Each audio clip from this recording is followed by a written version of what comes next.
What if simply dreaming of freedom made you the most hunted man in your country? What if standing up for your people meant staring death in the face again and again? In the heart of West Africa, a storm is brewing. At the center stands a 36-year-old geologist and soldier-turned-leader, Captain Ibrahim Traoré. His vision: an Africa that answers to no one. His crime? Daring to believe that the continent's wealth should belong to its people, not foreign powers. They've tried everything. Bombs, bribes, betrayal, 19 attempts to silence him. 19 failures. And with each one, the question grows louder in the shadows of power. Why can't we break him? Because Traoré isn't just a man. He's become something more, an idea. And ideas, once awakened, don't die easily. Why is Africa's freedom such a threat?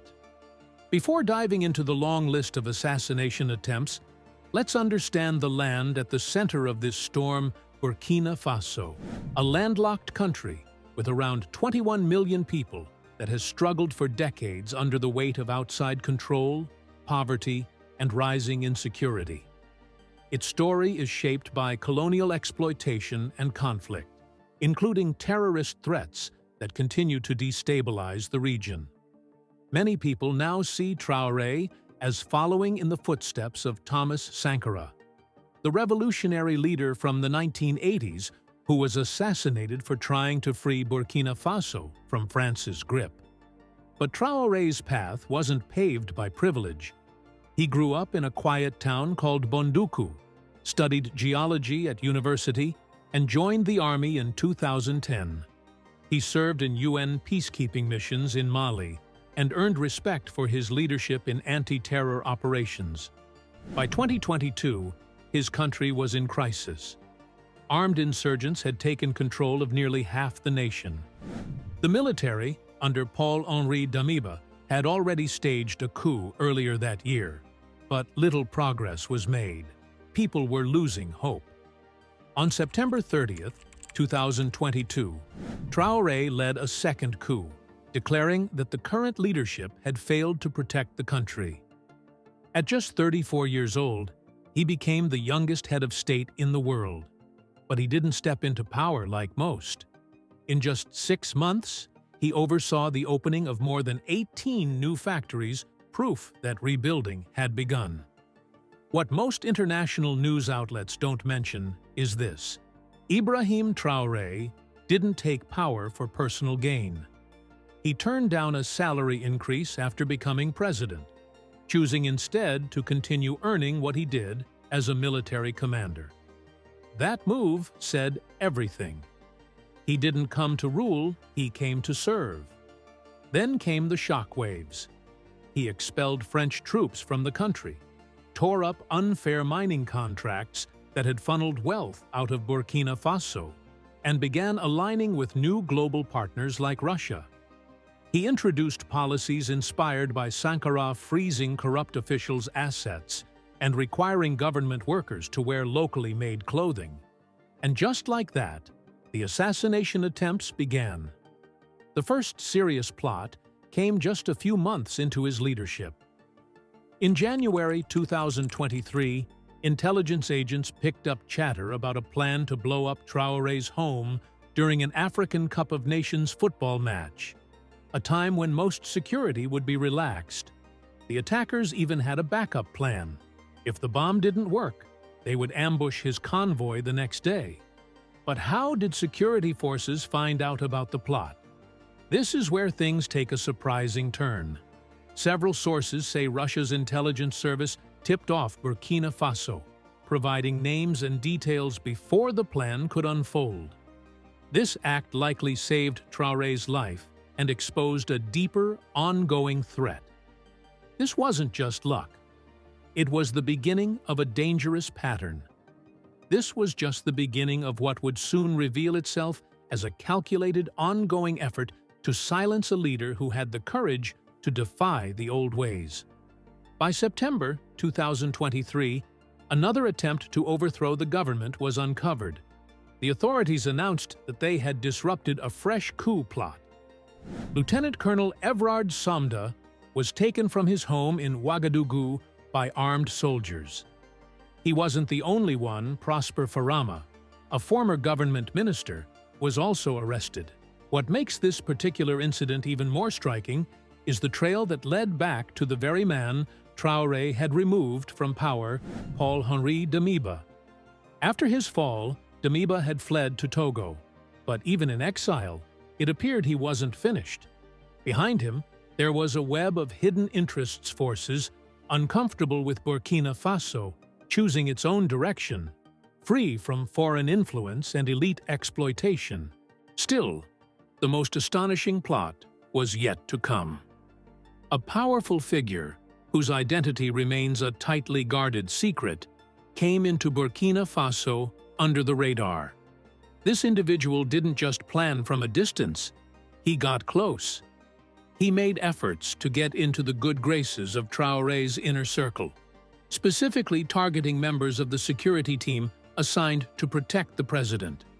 Then, he made his offer. "Help me take out Traoré, and I'll pay you over $5 million.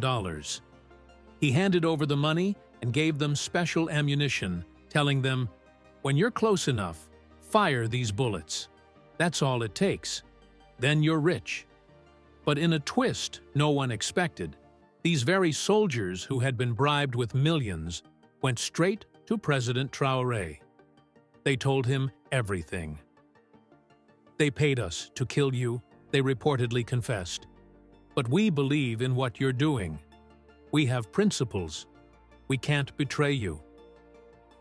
Imagine being in Traoré's position, surrounded by people who could be turned with money, yet still choosing to trust. Who do you lean on when even your protectors are targets for bribery? The mysterious man behind the plot was arrested and charged with treason. Yet, his identity, and more importantly, the powers he was working for, remain hidden from the public eye. That secrecy leads to some very big questions. Who has $5 million to throw away just to eliminate the leader of a country struggling with poverty?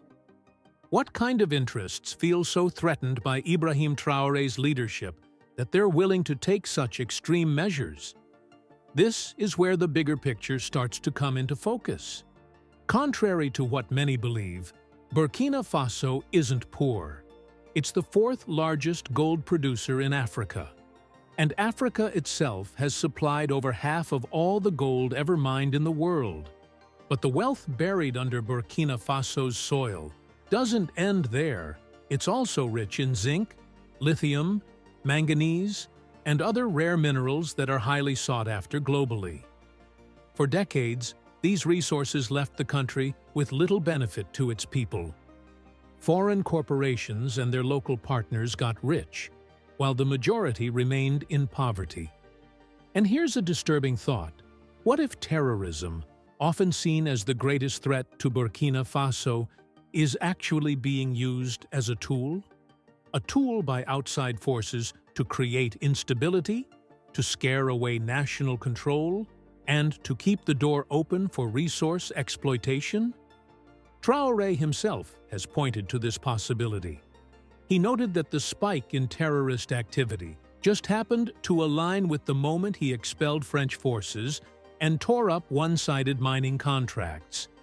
Is that a coincidence or something more deliberate? And then there's the regional reaction. ECOWAS, the West African regional bloc, came down hard on Burkina Faso. They imposed sanctions and even floated the idea of military action. But many observers believe ECOWAS was acting under heavy influence from France, eager to protect old economic interests, now being threatened by this wave of change. This is bigger than one man. It's about the future of Africa's control over its own wealth. At the center of this battle is a global tug-of-war, where old powers are losing ground and new ones are stepping in. As France's grip weakens, Russia has started offering support to Burkina Faso, providing security, sharing intelligence, and backing Traoré's leadership on the international stage. Western media often paint this shift as Russia simply trying to grow its influence. But from the perspective of many in Burkina Faso, this new alliance offers something France never truly gave respect. Respect for their right to self-rule and help without the heavy weight of colonial history. That's why, despite criticism from the West about his style of leadership, Ibrahim Traoré remains widely supported at home, especially by the youth.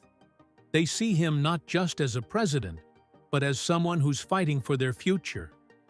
The attempts to assassinate Traoré aren't only aimed at removing him from power. They are really about crushing a powerful idea, the belief that African nations can stand on their own feet, take control of their resources, and shape their own future without outside interference. And that idea is dangerous to those who benefit from the current system. So here's a question worth asking. Is Ibrahim Traoré a glimpse of Africa's future? Or are the forces working against him too powerful to defeat? Despite all the attempts on his life, Traoré keeps pushing forward. He's launched bold initiatives, including programs to support local industry, transform agriculture, and rebuild education. He rallied thousands of civilians to join the fight against terrorism. Places that were once overrun by armed groups are slowly being taken back. Markets are opening again, and more than 400 schools have resumed classes.